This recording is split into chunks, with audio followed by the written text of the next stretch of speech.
It's time for the biggest story of the day. This is What Made the Cut with JJ and Alex on 97.5, the KSL Sports Zone. Doug Smith brings you this portion of the program, an incredible selection of Kia, Subaru, Chevy, Jeep, Dodge, or Ram. It's all in American Fork, Spanish Fork, and in Linden. Nobody knows cars like Doug. Christian Cox joining us on the program. I guess it's the other way around, Christian, right? The kids drag you around the neighborhood for Halloween? Yeah, right. They got to do their job. I got to just chase them, Got to make sure they're safe. Well, the dad tax is real. Yes. What is included in the dad tax that Christian Cox takes from the kids' bags of candy? Oh, listen, they just don't even know. I'm just sneaking those Reese's peanut butter cups, those Butterfingers. I'm not a big Almond Joy fan guy, but if it's a Reese's shaped, it's like the holiday type. So if it's a pumpkin, an egg, or a Christmas tree, man, I'm a sucker for it. Do you have any creative control with their costumes? Are they still young enough where you can kind of dictate what they're wearing? No, my wife controls that. We had our seventh child, a girl, and I didn't realize the movie The Sound of Music, Captain Von Trapp had 7 kids, and so family. So my wife, every year we do like a creative costume. I'll send you the video, but that's what we're doing. That's awesome. I didn't know. I feel like the kindred connection now with you. Now that I'm also in the 7 Children Club, which is it's a weird space to be in.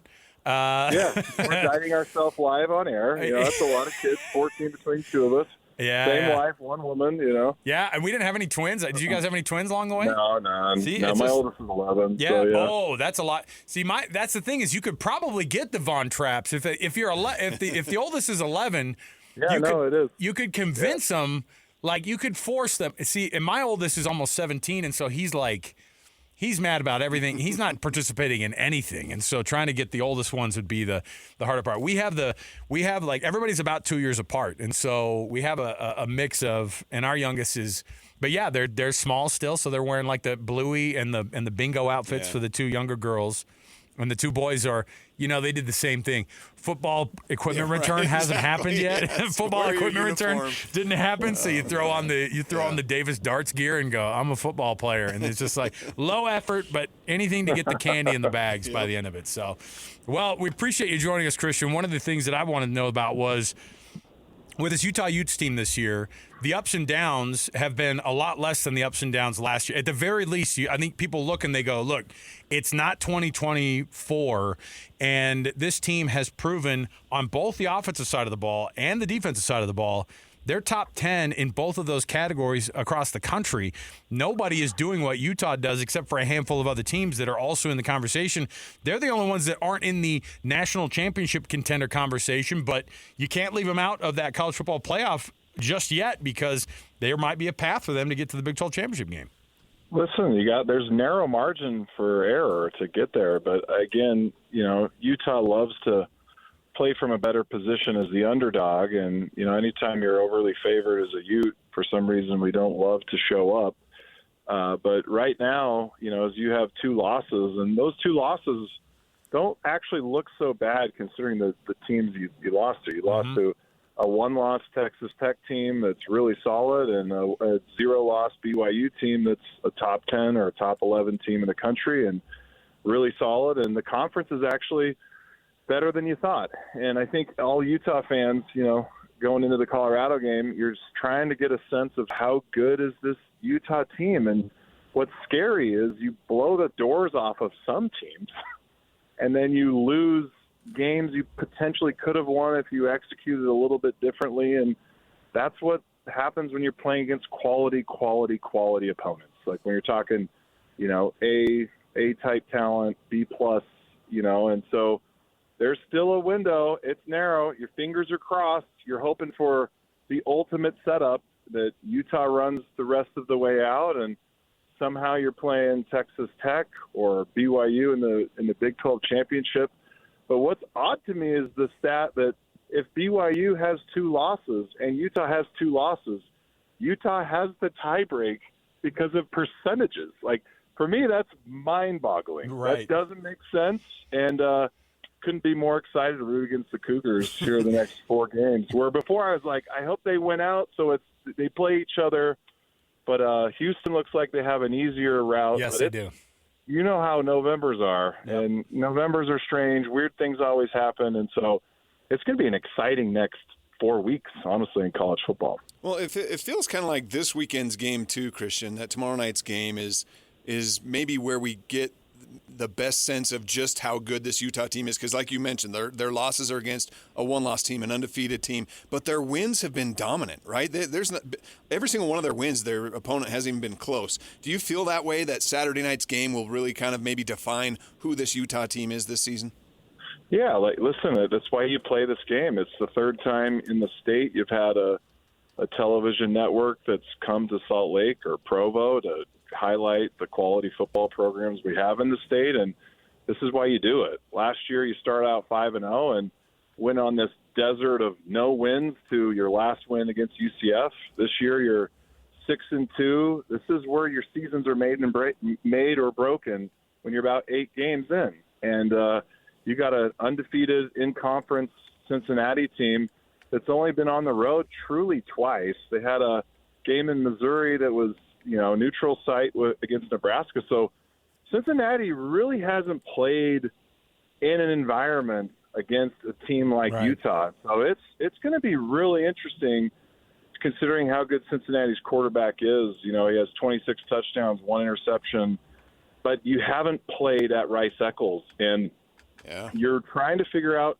how good is this Utah team and how good is this Cincinnati team. And top 10, you're in those categories, but you're paid to execute. And what could be really special, and these Utah teams over the last 4 years, the back-to-back Rose Bowl teams, in 2023 2022 you got really lucky with the Oregon State win over Oregon to throw you in the Pac-12 championship. This year you can control your destiny to a degree, but you still need a lot of help. And this night, tomorrow night, is going to be season defining, and honestly, not to be overbearing, but career defining for Witt and legacy defining as he's rounding out the chapters of his book. And I don't think anyone wants to win more than Morgan Scally and Kyle, and not a better circumstance on national television on ESPN with Game Day, where we haven't really lived up to those expectations. And the rosters, though, this year, they're healthy. Everyone's ready to go. Obviously, Devin's ankle, you got Bird as a backup, but it's going to be – I'm fascinated. I hope there's not a letdown, and I don't think these boys will be letting anyone down. I think it's going to be a really special game Saturday night. What have your thoughts been about this offense this year with Jason Beck running things the way that they have? Obviously, Witt's been really excited about the run-heavy part of it. That's where the offense starts with this team. And you've got 2 quarterbacks that can do all of the things that they're asking of one another because they have the same skill set. Yeah, listen, the last 2 years, I think it's pretty clear on how many touchdowns they've had on the last 2 seasons versus just this season, right? Their red zone offense is much better. And, the years with Cam Rising when he was healthy-ish and healthy to a degree, why they were so dangerous is Cam could run and throw. And Cam in the past was, 60, 70 touchdowns to 20 interceptions. Those are just great numbers. And as you look at Devin Dampier this year, he's a great leader. But its offense is predicated on running the ball effectively. And that's Kyle's love language, right? Control clock. But it's a mix. It's a hybrid. It's really hard to follow. It's a hybrid of some, Air Force, Navy concepts with some spread and some option game. And I think Jason Beck is, let's give him, let's not give everyone an A+ or an A, but probably an A- grade or A. I think he's exceeded my expectations as an O coordinator. I'm not out here wondering why they're calling certain plays. Are you going to be perfect? No, but this offense is dynamic. I think what's scary is against BYU on the road, it kind of fizzled out or just was wanted more. And against a really good defense at Texas Tech, the running game wasn't working at all. And so I think they've kind of figured out, how they want to attack. And it's also against the quality opponents. Colorado you ripped off, I think, 3 56-yard touchdowns on the ground between, quarterback and 2 different running backs. So it's going to be really fascinating as the quality of opponents go up. Cincinnati's defense I watched against Oklahoma State was not as impressive as I thought, but their offense is amazing. This quarterback is really special. Obviously, their top rusher is not going to be running on Saturday, so it's really in Utah's favor if the defense can come get some big stops, do what they did against Colorado, get the offense scoring like you did against Arizona State and West Virginia. These games get lopsided really quick, and it becomes really loud at Rice Eccles. And it's the first time in 3 or 4 years you've had this recipe of success because you've had no offense, honestly, the last 2 years, and it's just a breath of fresh air to actually control clock, control the line of scrimmage, and go drive and score and actually have continuity and identity on offense. Christian, you know well that, Utah, you can always count on a good, stout Utah defense, and it feels like it's no different this season again. But one player that really stands out to me that stood out to a lot of us has been the way John Henry Daly's played coming off that line. The next addition to Sac Lake City. I think he's one behind the nation lead right now in sacks this season. For what he has done this season, is there any part of his game that's maybe surprised you this year, what he's done, and how important is it for him to get into the backfield on Saturday night? Yeah, huge. I think he's surprised everyone. I think the volume of sacks has surprised everyone, especially as a redshirt sophomore.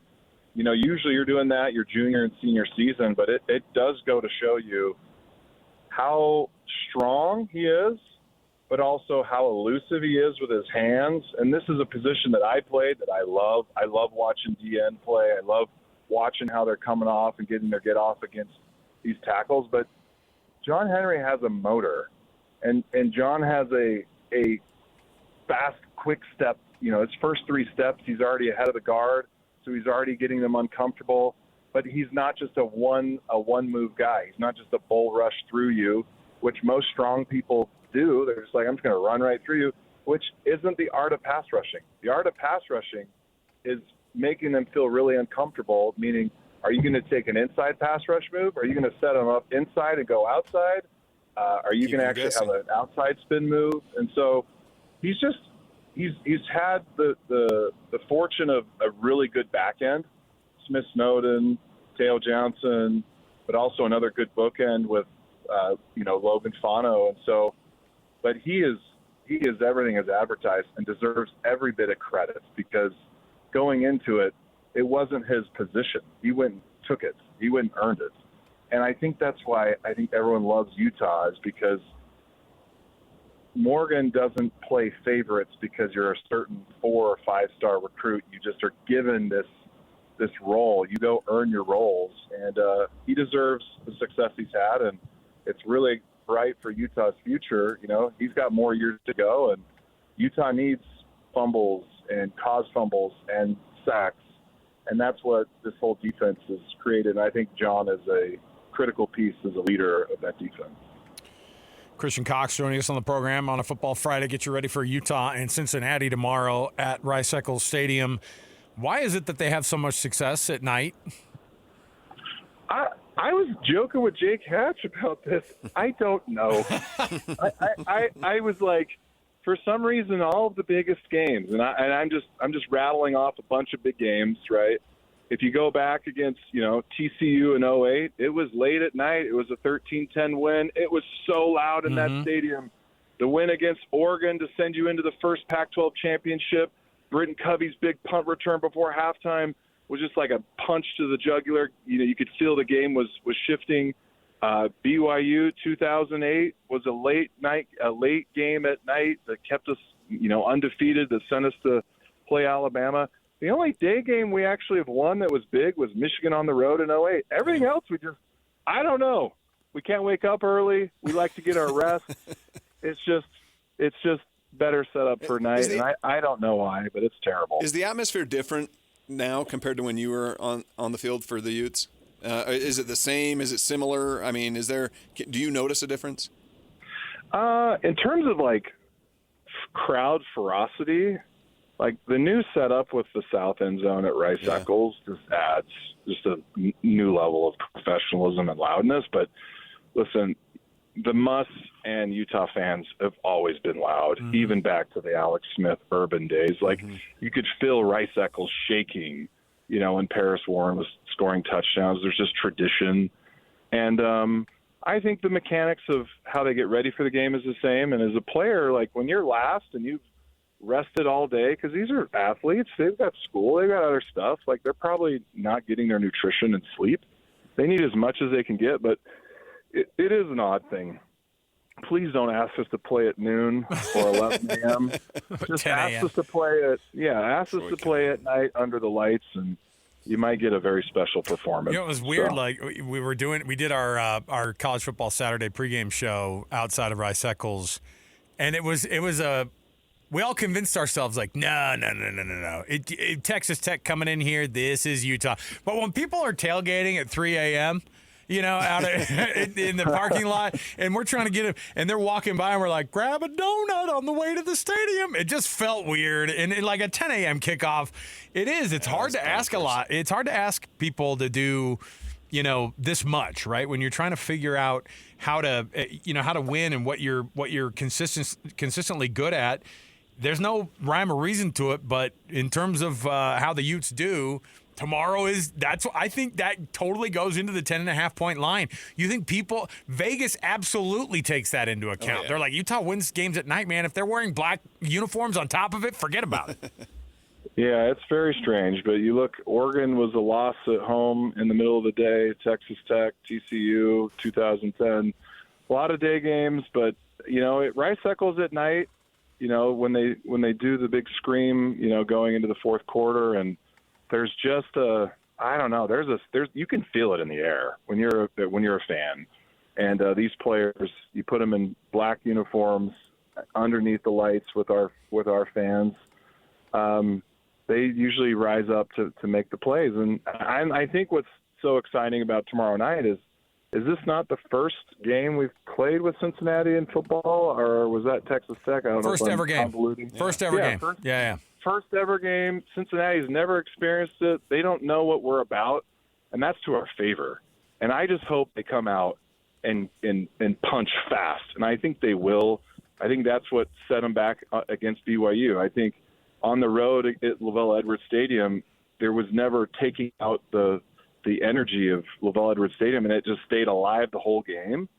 And so you're at home, punch fast, get quick touchdowns like you did against Arizona State and Colorado, and then just boa constrictor, wrap yourself around them and squeeze. And that's just what Utah fans have done and have helped. And I don't know, I couldn't be more excited about tomorrow night, and hopefully we live up to the bill. Are you a drum and feather or W logo? Like those, the hand-painted helmets are looking pretty awesome. It's a great question. When I was playing, we were drum and feather. Kyle had this cool, and John Pease too, had this cool old, like, all the old colored Utah jerseys through like the 20s. So you could see the silver ones and the W's with silver jerseys. And I like the W, but there's something about that drum and feather, especially these new ones, these hand painted. Like, how do you not get excited about that? No, it's how big the logo is too on the helmet is phenomenal. It's going to be special. And I just, these big games, Utah has struggled in the day. They've done well at night. I just hope they can do that tomorrow. Yep. Christian Cox, always nice enough to join us on the program. Have fun tonight, keeping up with the kids out there, and stay safe. Keep everybody well lit out there. Get your glow sticks. Yeah, no, and the Cox family has always delivered on a late night Halloween. You guys always seem to win too as a family. Yeah, we do okay, but appreciate you, Alex and Sam. Have a good day. All right, there you go, Christian Cox, everybody.